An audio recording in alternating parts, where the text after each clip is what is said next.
Sefer, de libros y autores.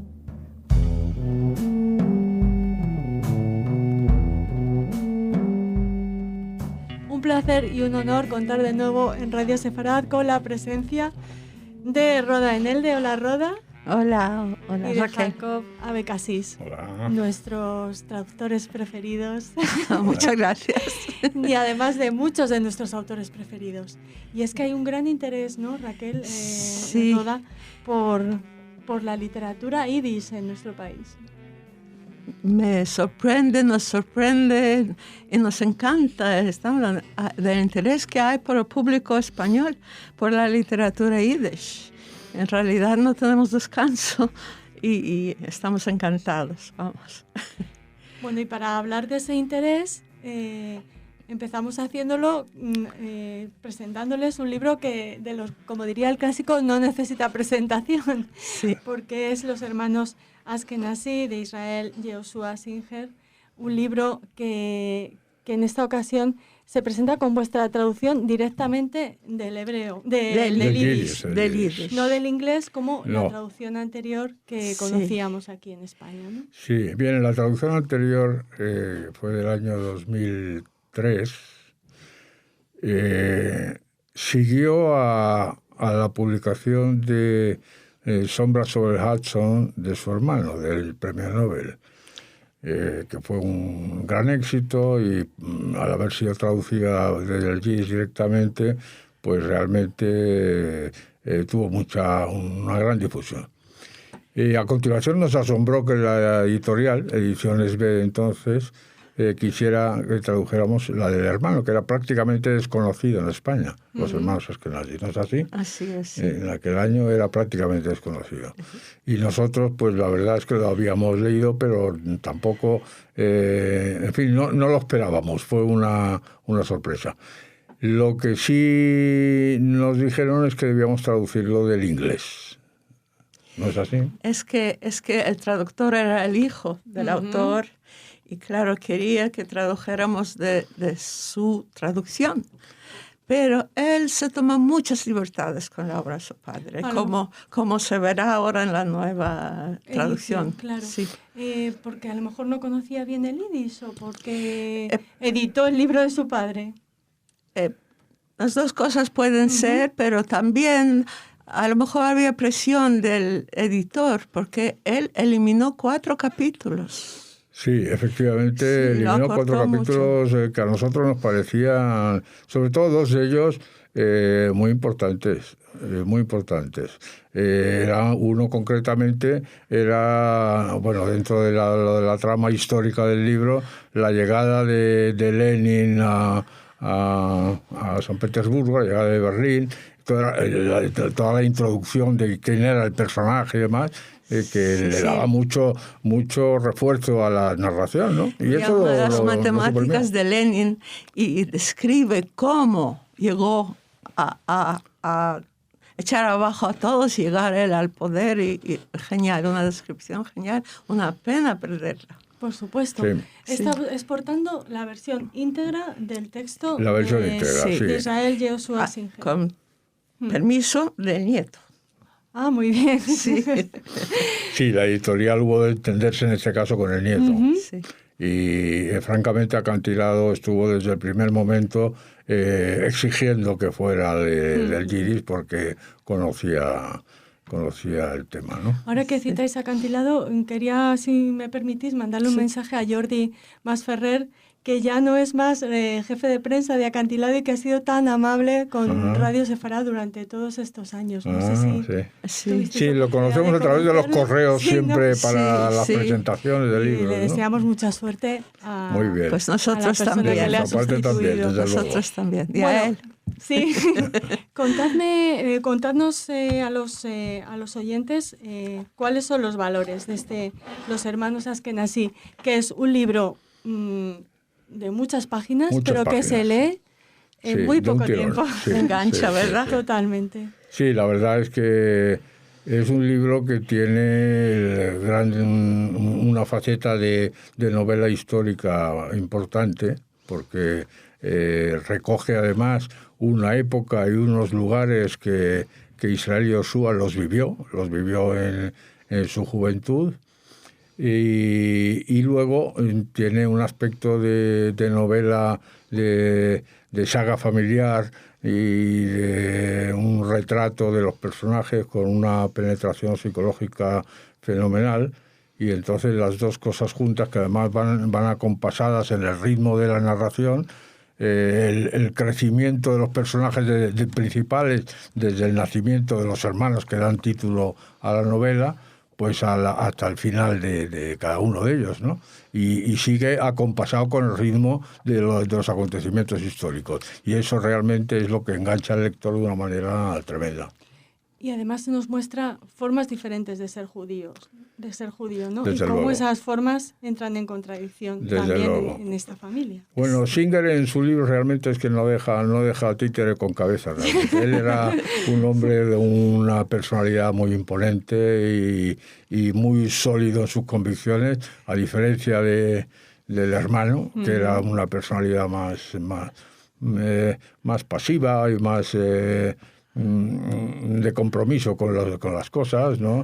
Pero este no. Israel Yoshua en su libro era muy rígido, y entonces pues igual a los personajes judíos religiosos hace ver su cara en este caso de unos empresarios industriales que explotan al obrero. Coge también a los idealistas del comunismo como nueva religión después de la religión tradicional, pero que tropiezan con el odio antijudío de sus propios amigos proletarios. En fin, está continuamente contrastando y dejando ver la cara y el envés de cada, no hay maniqueísmo, personaje. no hay buenos y en malos. absoluto. ¿Qué nos quieres contar, Roda, de los hermanos sí. Bueno, además tiene una muy tierna historia de amor, un amor que se convierte prohibido, porque la mujer no ha podido elegir mucho en aquellos días con quién se va a casar. Y los diálogos de las mujeres, su comprensión de cómo piensan las mujeres también es muy excepcional en todas sus novelas. Y luego hace un análisis de la vida conyugal, de varias parejas, y en eso se refleja también la posición de la mujer dentro de la pareja, cada una con sus problemas. Ya hemos hablado de cómo se tradujo y tal, y es la historia en realidad de cómo los judíos participan en construir un pequeño shtetl, una pequeña ciudad que se llamaba Lodz, en una gran capital y en un centro de la industria textil, y cómo se ha ido desarrollando y los conflictos entre los judíos y los alemanes, por una parte, que trajeron su industria y la empezaron, y la población polaca, y es un clásico, es un reflejo de toda una época. Ya sé que, claro, los nuevos capítulos les querréis especialmente, pero ¿cuál es el episodio, la parte que os gusta más de Los Hermanos Ashkenazi? Bueno, vamos a ver. O el personaje. Porque es una novela de personajes. Es una novela.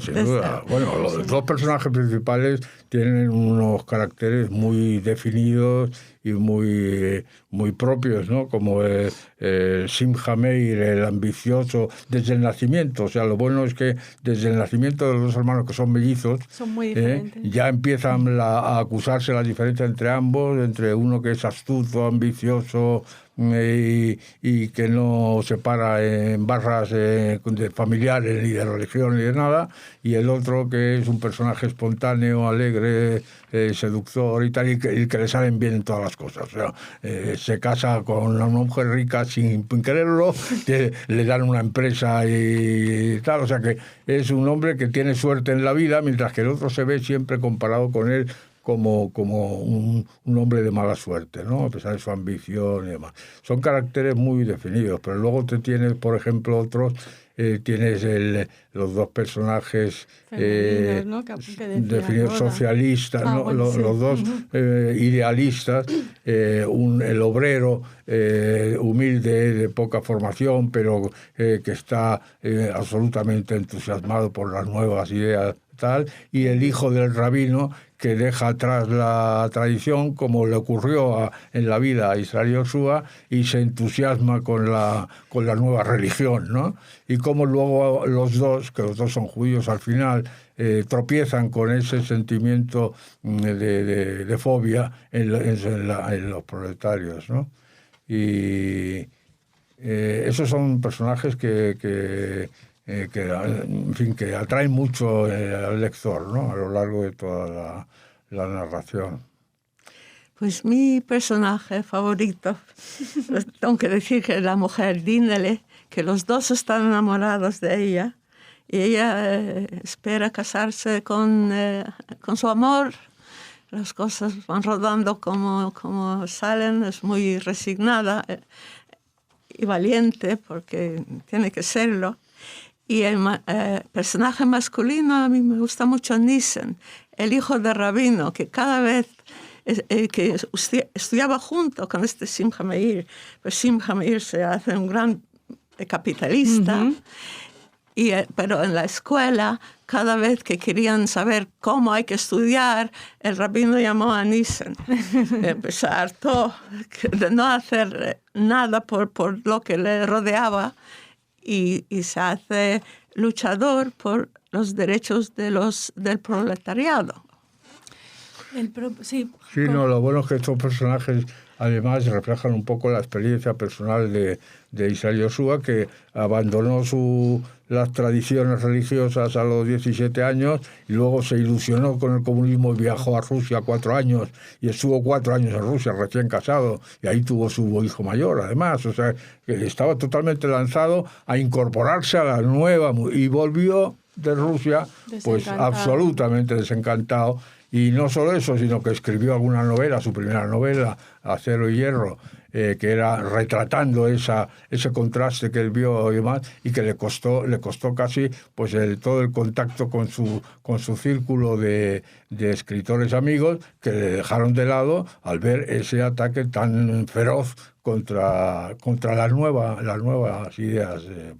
Por lo tanto, estos personajes, Nissen y Tevi, un poco retratan su propia experiencia vital, ¿no? No le podíamos quitar el pasaje de la llegada de Lenin, por tanto, ¿no? Claro. Alguien que estuvo tan comprometido con esas ideas. Sí. Hablabas de que él fue el primero de la familia que abandonó, digamos, o que se alejó de la tradición rabínica de su padre, de su madre también, porque ella procedía también, la madre de los Singer procedía de familia familia de rabinos, rabínica, ¿no? Sí, no jasídica, pero rabínica. Y se marcha a escribir, primero a pintar, luego a escribir. Y fue un poco la luz que siguió su hermano, ¿no? Y su hermano siempre dijo que él admiraba muchísimo a su hermano mayor. Sí, bueno, era su maestro, desde luego. Que su hermano le abrió la carrera literaria, realmente, desde el principio. Desde el principio hasta después en América, en Estados Unidos. Y luego lo salvó la vida, trayéndola además de salvarle la vida. Claro. O sea, él tenía una deuda con el hermano tremenda, ¿no? Tremenda, y le hizo una dedicatoria muy espontánea en su primera gran novela de la familia Moscat, ¿no? Es conocida la dedicatoria que le hace a su hermano. Recuérdanosla. Pues te la puedo recordar leyéndola casi, porque la tengo por aquí en algún sitio. Me parece que en el propio artículo. Si no, bueno, porque también hemos hablado de ese artículo que publicasteis en Raíces con Horacio Coan. En otros programas, programa con Horacio. Sí, porque era el... Bueno, yo recuerdo que siempre Isaac Bashevis decía que el que realmente se merecería el Nobel es su hermano Israel, ¿no? Sí, lo dijo. Él era ya famoso, él era el gran escritor clásico, cuando Bashevis empezaba. Ya. Ahora se han vuelto realmente las tornas, porque... ahora es el hermano de Bashevis, pero no era así en vida. Realmente fue a la muerte de su hermano cuando él empezó a destacar. La muerte temprana. La muerte temprana del hermano era de 52 años, 51 años de edad, y fue entonces cuando empezó a publicar Bashevis prodigiosamente. Bueno, pues en la familia Moscat, que el propio Israel Yoshua le ayudó, le buscó el editor en inglés, para que fuera su propio editor de Nueva York, el que le tradujera Satan Ingorai, que lo había publicado en Yiddish en Varsovia. Bueno, pues en la familia Moscat habla de su hermano, que fue mi padre espiritual y maestro, ejemplo de elevada moral y honestidad literaria. Y añadía después, un escritor al que pocos en la narrativa contemporánea pueden igualarse, y cuyo modo de construir una novela es una fuente de inspiración y enseñanza para cualquier apasionado de la literatura. Tú fíjate, o sea, lo que se podía pensar es que después serían premios Nobel. Si hubiese vivido, sería el primer caso de hermanos premios Nobel. Nos perdimos muchos buenos libros. Bueno, eso es lo que decía Isaac Bashevis Singer de su hermano Israel Yoshua Singer. Eso es lo que dicen Roda Enelde y Jacob Abekassis de este gran autor y de este gran libro, Los hermanos Askenazí. Muchas gracias por venir a contárnoslo. Gracias a ti. Encantados, gracias.